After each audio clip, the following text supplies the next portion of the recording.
Bonjour tout le monde, bienvenue à ce nouveau rendez-vous de Folie douce. Ici Yvan Bugeaud. Aujourd'hui, je reçois Martine Thomas qui vient nous parler du groupe PAR. À l'espresso et à l'espresso allongé, Pierre Laporte nous amène son sujet, le déséquilibre temporaire. Catherine Stassin, notre collaboratrice est des nôtres, elle nous livre une lettre au patron de Facebook. Bienvenue à Folie douce.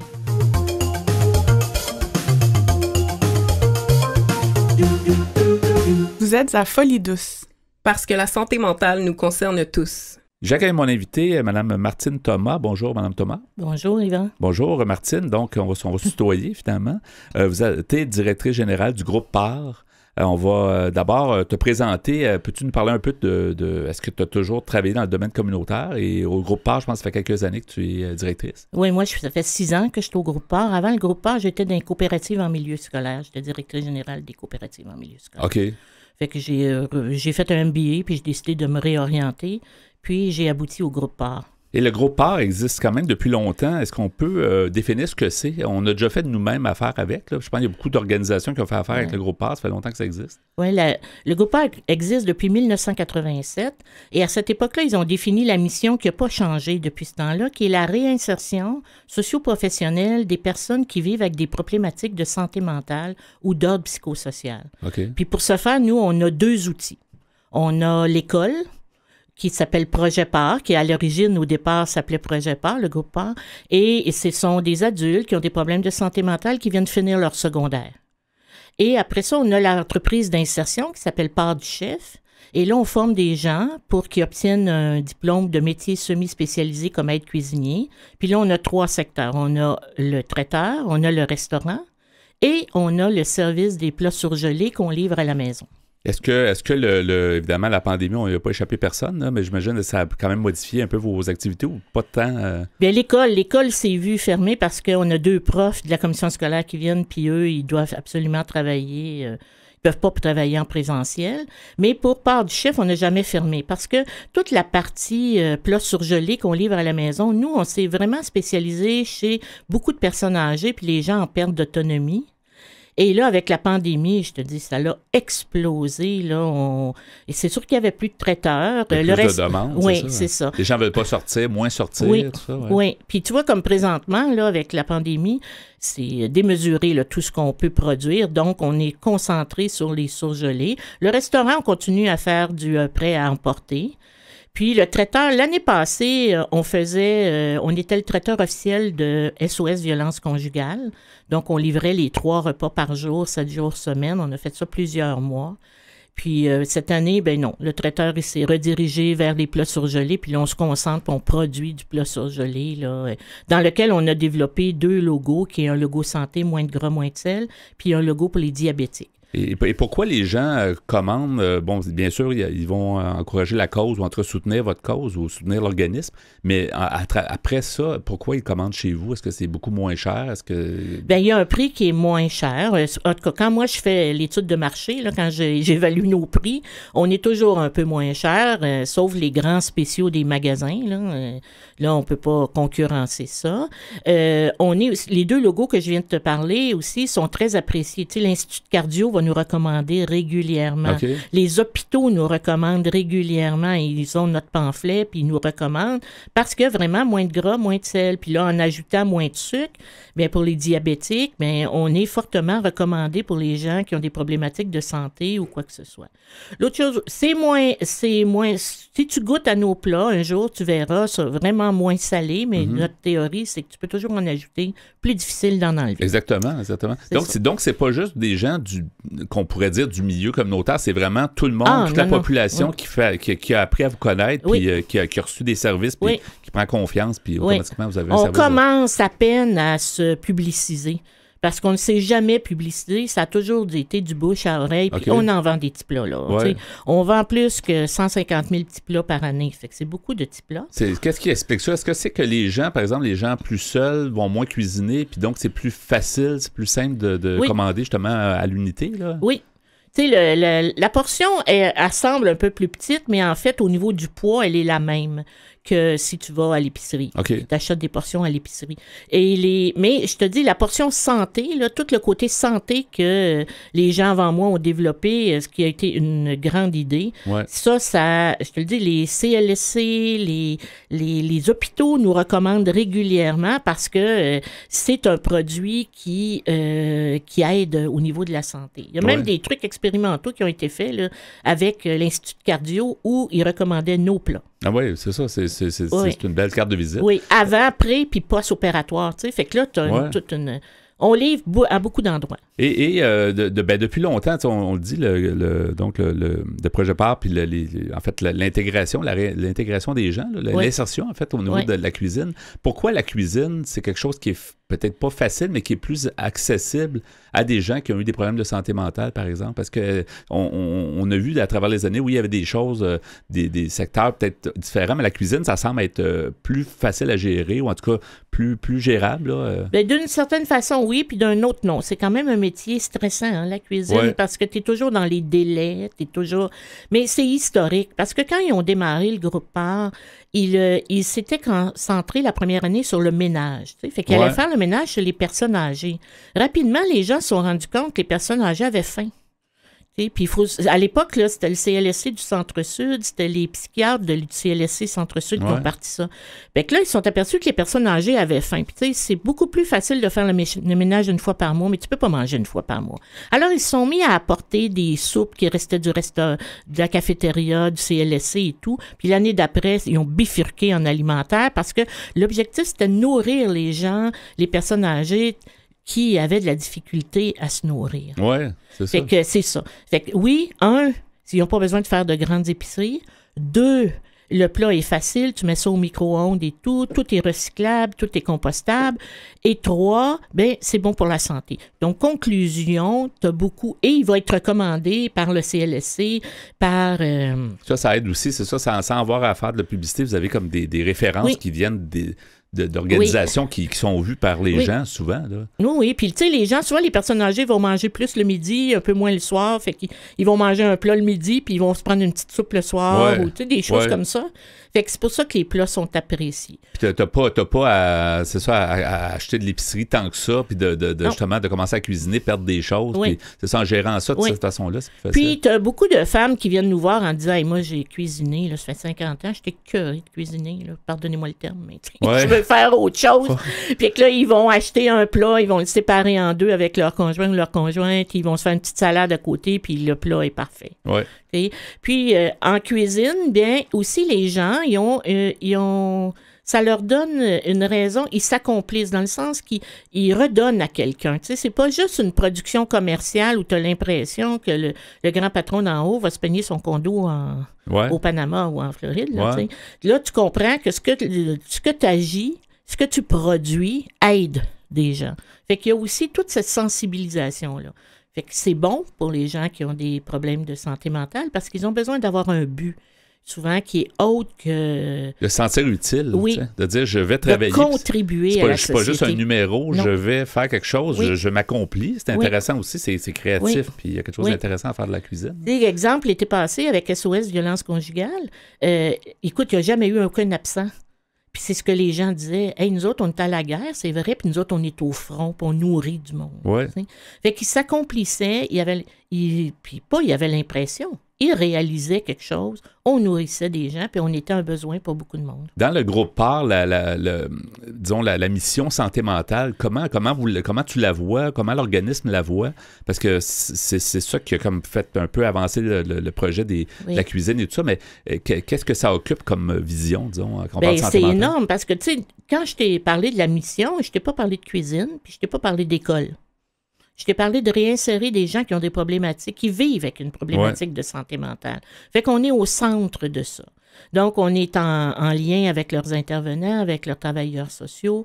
Ils ont des cours d'ordre plus psychosocial, comment est-ce qu'ils peuvent se réaliser, quelles sont leurs problématiques. On a une intervenante, ils rencontrent l'intervenante régulièrement dans la semaine. On affronte leurs problématiques, puis on essaye de les réenligner. Pas les réenligner, c'est même méchant, mais tu sais, de tracer la route avec eux. Leur faire découvrir par eux-mêmes, d'une certaine façon. Oui, puis de tracer une route avec eux, avec les contraintes que la société représente, qu'ils ont des difficultés. Se réinsérer aussi, c'est réapprendre les codes sociaux d'une société qui, des fois, on comprend plus, ou on n'accepte plus, ou des fois, on s'est retiré pour des raisons bien précises. Ouais. Puis, ça leur permet aussi d'équilibrer leur médication, souvent, de travailler 35 heures par semaine debout. C'est quand même un exercice. Là. Les premières semaines sont difficiles, ils ont mal physiquement, ils ont de la difficulté à faire ça. Mais une fois qu'ils ont passé cette étape-là, là, après, ils peuvent se réaliser. Puis la cuisine, ça a un côté, tu sais, de goûter, il y a un petit côté magique, si tu veux, dans la cuisine. Hein, on part de rien. Rien. On part d'ingrédients, puis on crée quelque chose qui est un tout. Là. Oui, c'est ça. Alors, c'est ça. Fait qu'on a beaucoup d'appui à côté et on prend comme outil. C'est pour ça que quand je présente le groupe PAR, je dis toujours on a 2 outils, qui sont la cuisine puis l'école. Parce que c'est des outils. C'est pas l'objectif en soi, ce ne sont que des outils pour atteindre l'objectif. Oui. Avant d'être directrice, donc tu disais, ça fait 6 ans que Martine, tu es là comme directrice justement au groupe PAR. Est-ce que la santé mentale, est-ce que tu étais probablement déjà familière avec, mais est-ce que tu as appris des choses en fait en 6 ans? Est-ce que tu as évolué ou puis dans quel sens? Hein? Oui, bien, tu sais, moi j'ai fait un cours avant en psychologie il y a des années de tout ça. Là. Je suis pas toute jeune. Donc tu es déjà intéressé par le sujet. Tu sais, moi, à l'époque, mon père enseignait ce qu'on appelait l'enfance inadaptée dans le temps. Là. Fait que moi, j'ai grandi, tu sais, avec tout le vocabulaire et tout. Ouais. Et oui, j'ai appris énormément. Puis moi, je suis une fille d'action. Donc, tu sais, moi, je suis pas la fille qui passe toute la journée en arrière de son ordinateur parce que je finis par m'endormir. Mais que je suis souvent en cuisine, je vais leur parler, je travaille avec eux, mais j'ai appris beaucoup de choses, oui. Ouais. Et j'ai même appris, je sais pas si on peut dire apprendre, mais de l'humilité, tu sais, parce que... Face à ça, la santé mentale. Puis face à des gens qui se réalisent, tu sais. Ouais. Tu sais, quelqu'un qui a... Moi, nous autres, on a un employé chez nous, là, que les psychiatres avaient dit qu'elle ne retravaillerait plus jamais. Elle s'occupe d'un département maintenant. Donc, elle est, tu sais, on l'a, ça fait des années, là, mais on a cheminé ensemble et cette femme-là se réalise incroyablement. Moi, j'ai vu un grand spécialiste, qu'on dit, des échecs, là, qui gagnait énormément des tournois d'échecs canadiens et tout, et qui, à peu près autour de entre 35 et 40 ans, s'est tellement réalisé, il a vraiment trouvé chez nous sa voie, qu'il a pu s'acheter une auto, avoir son propre appartement, il travaille dans une boulangerie, une pâtisserie. Cette personne-là, là, je peux t'en nommer là, des cas comme ça. J'en ai plein des exemples. Et pour la majorité des gens, on trouve ça normal, mais pour quelqu'un qui a eu des gros problèmes de santé mentale, c'est pas si facile d'avoir son autonomie, sa voiture, son appartement, peu importe. Là, oui, c'est énorme. C'est énorme. Là, puis souvent, les gens ont tout bouleversé ça, ont tout changé ça, dépendant du type de maladie mentale qu'ils ont, de problématiques et tout. Mais non, il y a un chemin à faire. Nous, on est comme la dernière route, tu sais, on est là, c'est-à-dire que là, OK, tu te sens prêt, tu sens que il va y avoir un grand effort à faire et ça y est, tu vas venir chez nous puis nous, on va juste t'aider à t'amener. Exactement. On recrute donc souvent, donc tu sais, nous, s'il y a des gens qui nous écoutent puis que ça les intéresse, on recrute pour l'école, on recrute pour être cuisinier ou être cuisinière. On va donner les coordonnées si tu veux, parce qu'effectivement, on est rendu là. Les gens qui veulent, comment on peut trouver toutes les coordonnées du groupe PAR? Ben, t'écris groupepar.ca sur Internet, puis tu vas nous trouver. P-A-R-T, c'est ça? Oui. Donc, merci beaucoup, Martine. Martine Thomas, donc directrice générale du groupe PAR. Merci d'avoir été des nôtres à Folie Douce et bonne continuation. Merci de m'avoir invité. C'est un beau projet, merci. Bonne journée. Vous avez des choses à dire? Joignez-vous à notre groupe Folie Douce sur Facebook. Parlons santé mentale. C'est maintenant le moment du bloc Expresso. Bonjour Pierre. Bonjour Yvan. Alors aujourd'hui, ton sujet, le déséquilibre temporaire. Oui, ça c'est un terme que je ne connaissais pas, mais comme tu le sais, je fais toutes sortes de découvertes quand je me promène sur le web. Oui, quelle belle invention, cet Internet. Hein? Qu'est-ce qu'on ferait sans ça? Moi, je serais très, très malheureux parce que ça a changé nos vies. Tous les jours, oui. Alors, remarque qu'on trouve de tout sur l'Internet. Il y a des choses très intéressantes, des choses intelligentes, mais il y a Il y a beaucoup de... Les gens le savent qu'il y a du vrai et il y a du pas vrai. Oui. Alors, mais tout ce que tu amènes, c'est vrai. J'espère. En général. Ouais. J'espère de trouver des choses intéressantes. Ouais. Alors, le déséquilibre temporaire, oui, c'est d'après un article que j'ai trouvé, comme je l'ai dit, sur le web. C'est un article qui s'appelle « Le mythe de l'équilibre de vie ». Et c'est écrit par un monsieur du nom de Mathieu Desroches, qui est comptable et expert en organisation et productivité personnelle. Il y en a plusieurs qui s'appelleraient des coachs. Hein, c'est la mode, ça, les coachs personnels. Alors, ce monsieur Desroches nous dit... On aspire tous à avoir une vie équilibrée, une vie dans laquelle on est parfaitement balancé entre nos différentes sphères, comme le travail, la famille, la vie personnelle, les relations et tout le reste. Et cette quête est tout à fait louable.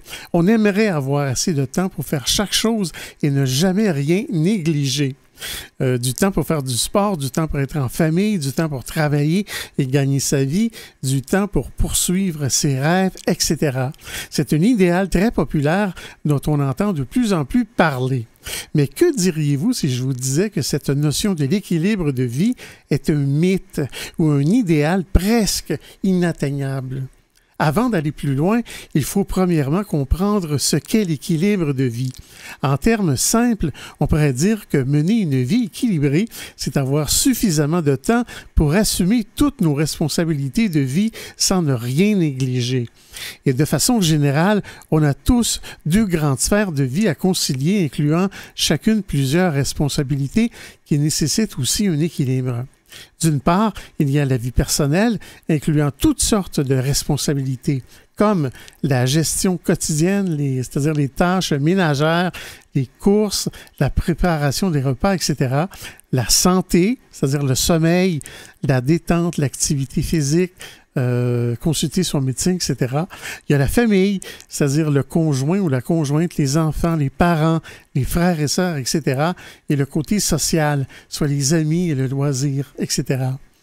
Et d'autre part, la vie professionnelle où avec diverses responsabilités comme l'administration, c'est-à-dire les emails, les appels, la paperasse, etc., la formation professionnelle, les responsabilités clés de votre emploi, les projets spécifiques, les objectifs à atteindre et finalement les relations professionnelles. Il faut donc concilier la vie personnelle et professionnelle. Cela implique de passer juste assez de temps au travail tout en se gardant des temps de qualité au niveau personnel. Lorsque quelqu'un est déséquilibré à ce niveau et qu'il passe par exemple trop de temps au travail, on dit que cette personne n'a pas de vie. Hein, ça, on le dit souvent. Ouais. On dit qu'elle se brûle au travail, néglige sa vie personnelle et ne doit probablement pas être heureuse. C'est le défi, parce que quand tu énumères tout ça, il faut être bon dans tout ça, là, ouais. De tout ce que tu dis. Là, fait que c'est difficile. Là. Oui, c'est vrai. C'est pas facile. Vrai. Non.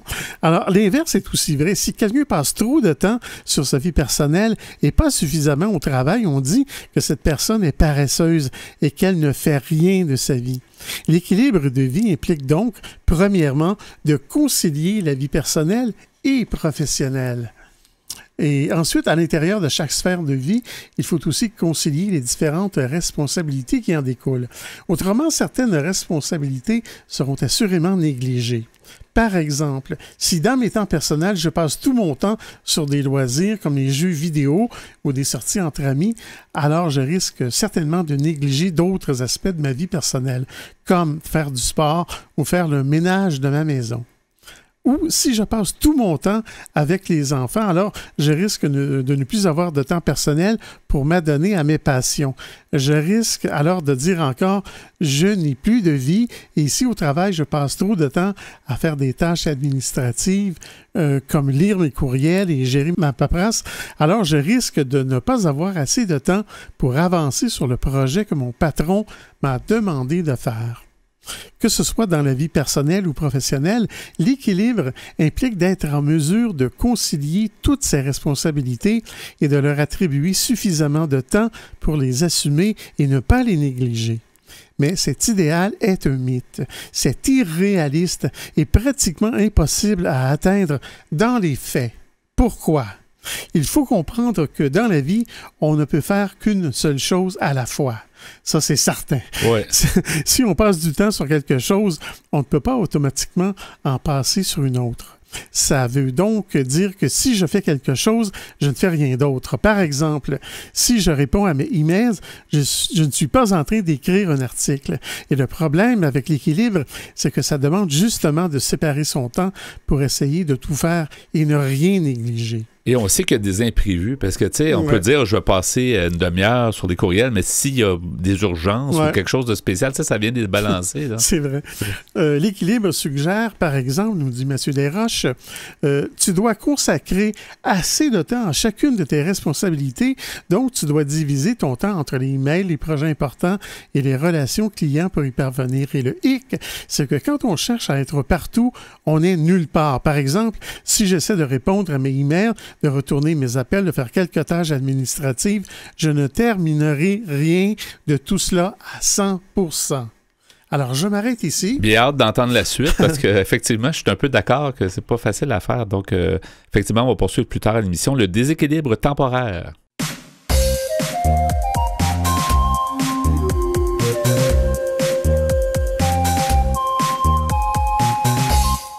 À venir dans l'émission, Catherine Stassin, notre collaboratrice, est des nôtres. Son sujet, lettre au patron de Facebook.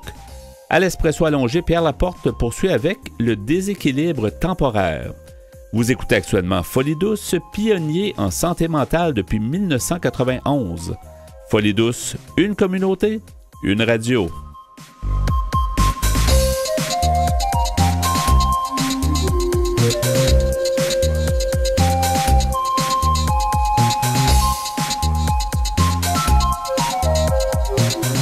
La santé mentale est un vaste monde. Venez avec nos chroniqueurs qui nous amènent en territoires inconnus. Je suis en compagnie de notre collaboratrice Catherine Stassin. Bonjour Catherine. Bonjour Yvan. Alors aujourd'hui, tu vas nous parler, ton sujet, en fait, une lettre au patron de Facebook, devenu maintenant Meta, mais on connaît plus sous le nom de Facebook jusqu'à récemment. En effet, on le connaît encore sous le nom de notamment Facebook.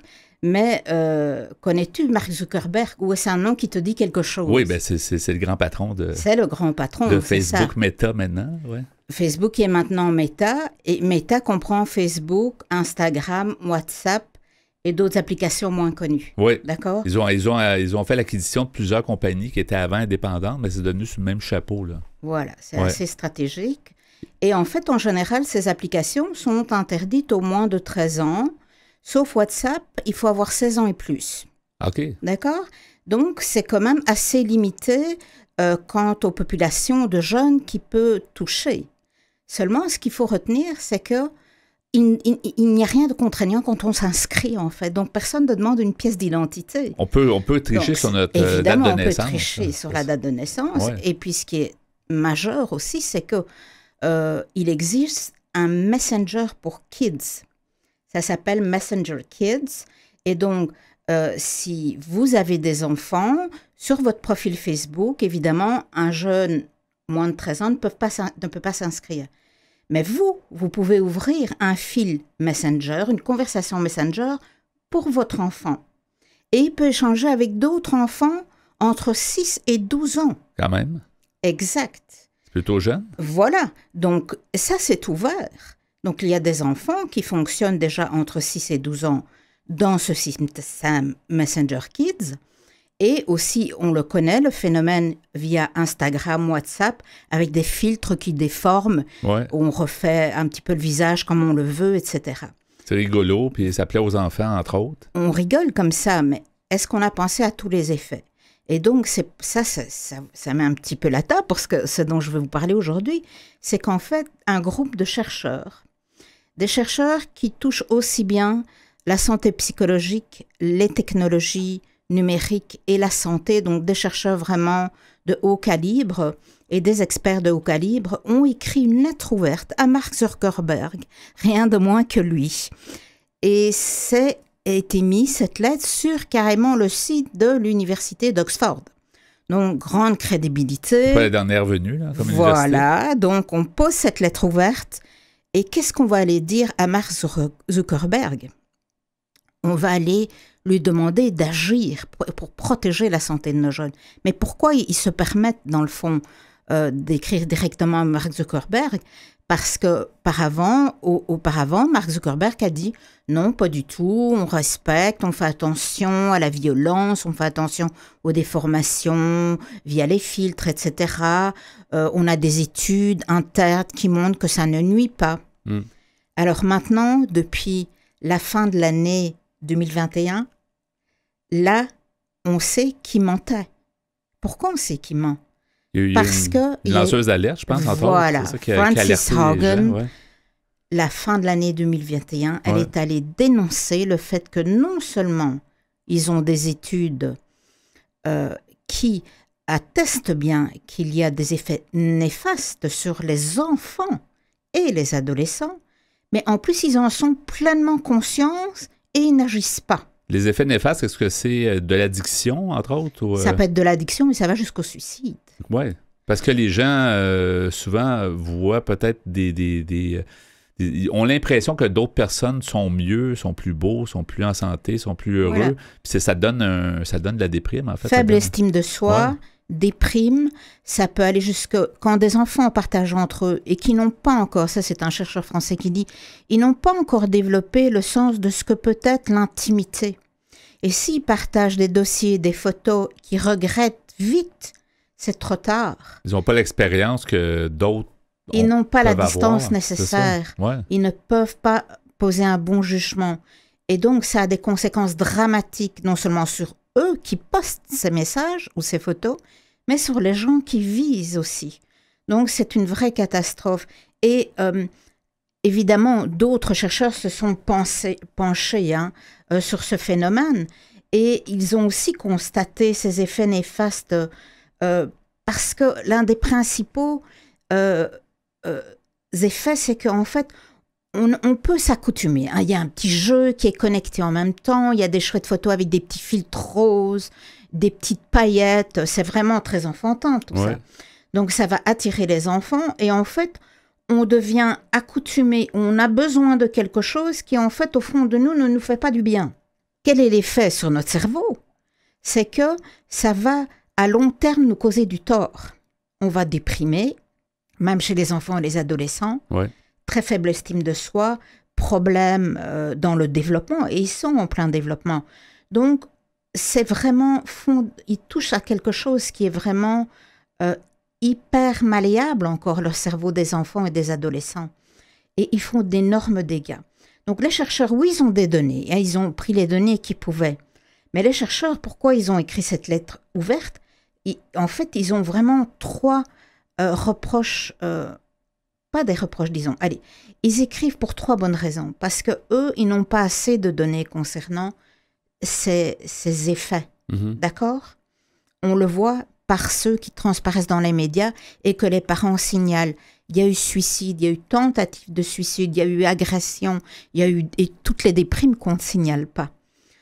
Ça, ce sont des cas, si les hôpitaux ont des statistiques, les chercheurs peuvent aller les chercher. Mais le problème, c'est que la plupart des chiffres, évidemment, c'est pour continuer à viser Meta, donc Facebook, WhatsApp et Instagram, c'est eux qui possèdent les chiffres intéressants.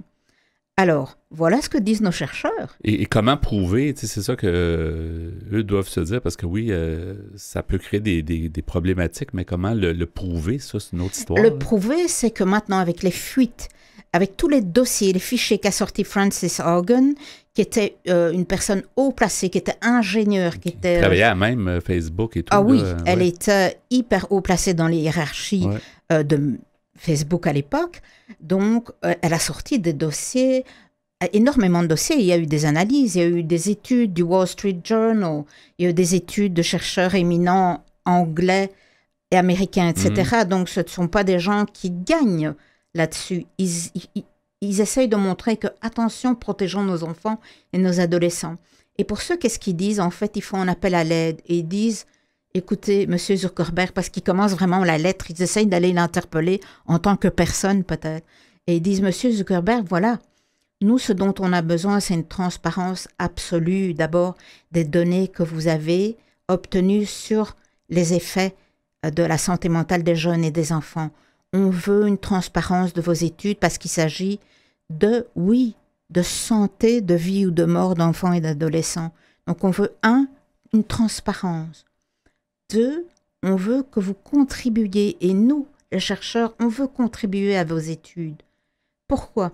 Parce que les études que nous avons étudiées pour le moment, ce sont des études en Occident aussi, principalement. Les pays qui ont les moyens de payer leurs chercheurs.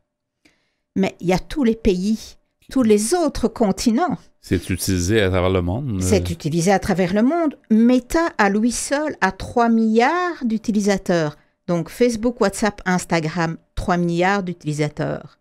Donc vous vous rendez compte, là-dedans, évidemment, ce ne sont pas tous des enfants. Il y a un pourcentage d'enfants et d'adultes et d'adolescents par rapport aux adultes qui est inférieur, bien entendu. Mais par contre, les dégâts là sont immenses. Donc c'est sûr qu'on veut les protéger, nos enfants. Cette lettre-là visait plus, effectivement, les enfants, puis Elle vise exclusivement enfants et adolescents. Parce qu'il y a certainement des mauvais, des mauvais côtés aussi pour les adultes. Là. Il y a certainement tout à fait, des on en a pervers. déjà parlé dans d'autres chroniques, les effets néfastes des réseaux sociaux sur les adultes. Tout à fait, ça existe aussi. Parce qu'on peut aussi accoutumer un adulte pour qu'il revienne et qu'il soit sur un ordinateur. Il y a des gens qui deviennent moins bons au travail, qui deviennent moins... parce qu'ils sont addicts. Et qui dépriment aussi parce qu'ils voient les autres, puis on a l'impression que leur vie, c'est merveilleux. Fantastique, ils sont tous à Cuba ou ailleurs. Ça, on a toujours les meilleures photos, on ne les voit pas quand ils sont en déprime. Non, on ne les voit pas dans la salle de bain ou devant le miroir. Comme ça arrive à tout le monde. Ou en lit, dans une petite boule, on ne les voit pas. On met toujours le meilleur côté de nous, finalement. Ben, c'est certain. Donc ça, c'est encore une autre dimension. Mais là, vraiment, ces chercheurs s'inquiètent beaucoup pour les enfants et les adolescents. Ils essayent peut-être d'aller toucher aussi le père de famille. Mark Zuckerberg, après tout, est père de famille. Et l'opinion publique, dans le fond, de dire... Et de se rallier, l'opinion publique. Faisons quelque chose, parce que Facebook a comme eu on appelle ça un free ride là, depuis ses débuts, là, dans le sens il n'y a pas eu trop de barrières dans les règlements. Ils ont fait à peu près ce qu'ils voulaient. Là. Exactement, mais... On peut se dire que maintenant, c'est un média qui est fondamental dans le monde entier. Et c'est ça qui est important, de faire attention à quel genre de données, d'informations circulent. Donc, on parlait de transparence absolue, de contribuer activement, de faire contribuer, d'aller chercher aussi les données des pays du Sud, comme on dit, même s'ils ne sont pas tous au Sud. Et puis aussi, attention, les chercheurs disent attention, nous, on veut qu'il y ait une entité indépendante qui vienne surveiller les études, que tout soit non seulement transparent, mais qu'il y ait cette entité chez Facebook, chez Meta, qui va dire, OK, vous utilisez une bonne méthodologie, vous gérez bien les données, etc., pour arriver à des bonnes conclusions. On sait très bien qu'on peut manipuler les chiffres. Donc là, ces chercheurs disent, Mark Zuckerberg, vous avez une obligation morale Vraiment? De répondre en action. Même pas si de répondre compagnie... simplement, de répondre avec des actions. Ouais. Même si c'est une compagnie privée, ils ont une obligation morale de... C'est quand même, ça touche la société, ça cause des problèmes sociaux, là. Et puis ça causera dans l'avenir. Ce sont des enfants et des adolescents. Si physiquement quelqu'un s'attaquait à un enfant dans la rue, on trouverait ça inadmissible. Mais là, c'est en ligne et c'est le psyché qu'on va chercher. C'est assez dangereux. Donc, évidemment, on pourrait dire pourquoi ils n'ont pas écrit à TikTok, qui est chinois. Bon, on sait que TikTok, comme ça vient de Chine, c'est difficile à critiquer. En tout cas, la critique va peut-être pas être toujours acceptée. On a Snapchat, il y en a d'autres, c'est sûr. Mais là, ils ont visé gros, ils ont visé Meta, qui a 3 milliards d'utilisateurs. Il manque de chiffres, justement, par rapport aux jeunes, aux ados véritables. On veut avoir accès à tous ces chiffres pour qu'il y ait de meilleures études. Et pourquoi ? Pour qu'il y ait une meilleure compréhension des risques, meilleure compréhension des avantages et des inconvénients pour la santé des jeunes, parce que ça peut sortir de l'isolement, quelqu'un. Il y a des avantages, il y a des avantages, mais il y a des effets, on doit les connaître, on doit connaître les chiffres, et ils doivent pouvoir faire de meilleures recommandations pour les enfants et les jeunes, donc ils demandent vraiment des actions immédiates. Je peux vous dire qu'à ce jour... il n'y a pas encore eu de retour. Ça risque de prendre du temps. C'est ça. Donc, ils tentent de calmer le jeu. Chez Meta, ils calment le jeu, ils ne donnent pas de données, ils ne font pas d'action. On va suivre l'affaire. En terminant, peut-être, as-tu quelques références ou est-ce qu'on cherche quelque chose? Est-ce qu'il y a moyen de trouver des informations là-dessus? Ou pour les enfants, il y a un guide des bonnes pratiques sur les réseaux sociaux de l'Université Sherbrooke Il y a la jeunesse j'écoute, évidemment, le site et un téléphone qui va être mis sur le site. Oui. Et Love, comme l'amour en français. C'est une organisation donc où il y a aussi du contenu sur comment bien utiliser les réseaux sociaux pour les jeunes. Pour les gens qui veulent avoir les références, donc allez sur notre site antenne.qc.ca dans la section Mentionner à Folie Douce. Merci beaucoup Catherine Stassin pour ce sujet. Yvan. À la prochaine. Au revoir. Au revoir. Nous sommes Folie Douce. Nous donnons la parole à ceux qui n'arrivent pas toujours à se faire entendre. Nous poursuivons avec l'espresso allongé, le sujet que tu as débuté plus tôt dans l'émission, le déséquilibre temporaire. Oui, d'après un article de M. Mathieu Desroches, qui est comptable de son métier et aussi expert en organisation et productivité personnelle. En écoutant ta première partie, c'est ce qui m'est venu à l'esprit. Je me suis dit, c'est impossible, les gens, on ne peut pas toujours être bon partout, en tout temps. T'sais. Fait qu'il faut faire, je pense, des choix, être bon quand ça compte le plus. C'est un peu ça qu'il semble dire. Là, mais c'est ça qu'il dit, là, ce M. Desroches. C'est pour ça qu'il dit un que... mythe, là. C'est ça, la vie parfaitement équilibrée, selon lui, c'est un mythe. Exactement. Et son idée de déséquilibre temporaire, en fait, ce qu'il nous dit, c'est qu'il faut être un peu déséquilibré, mais seulement que pour un bout de temps, quitte après ça à s'attaquer à d'autres aspects de la vie. À revenir à ce qu'on a abandonné un petit peu. Oui, là, c'est ça? Exactement. Exact. Oui. Alors, je poursuis la lecture. M. Desroches nous dit je vais peut-être répondre à quelques emails, retourner 1 ou 2 appels et écrire 300 mots pour mon article, mais je ne terminerai rien si je m'y adonne seulement qu'un peu. Tandis que si je passe 3 heures pleinement concentré sur mon article, en négligeant volontairement mes autres tâches, alors je serai sûrement capable de finir l'article. Or, l'équilibre suggère justement que je passe un peu de temps sur chaque chose pour les assumer et ne rien négliger. Et c'est exactement ça le problème, car il est impossible d'être parfaitement équilibré. On est toujours dans le milieu, toujours dans l'équilibre et on ne va jamais aux extrêmes. On consacre un peu de temps sur chaque chose, comme la famille, la santé, les amis, le travail, etc. Mais dans les faits, on a de la difficulté à accomplir quelque chose de concret. Or, le problème, c'est que les accomplissements se produisent aux extrêmes de ce schéma. C'est-à-dire quand on s'y adonne vraiment à fond. Oui, quand on fait de la qualité, non pas de la quantité, jusqu'à un certain point. Exactement, parce que pour devenir bon dans quelque chose, n'importe quoi, il faut que tu y consacres du temps. Ouais. Or, tu deviens déséquilibré, veux pas. Oui, mais ça a du bon parce que tu donnes une meilleure une performance ou une meilleure prestation dans ce que tu fais. Hein? Exactement. M. Desroches nous dit, en fait, lorsqu'on passe volontairement beaucoup de temps sur une dimension, c'est là qu'on voit de vrais résultats. Par exemple, si je vais au gym 6 fois par semaine, je vais certainement voir de gros résultats parce que je m'y suis investi à fond. Bon, c'est sûr qu'en allant au gym aussi souvent, je vais peut-être avoir un certain déséquilibre et négliger ma relation avec mes amis.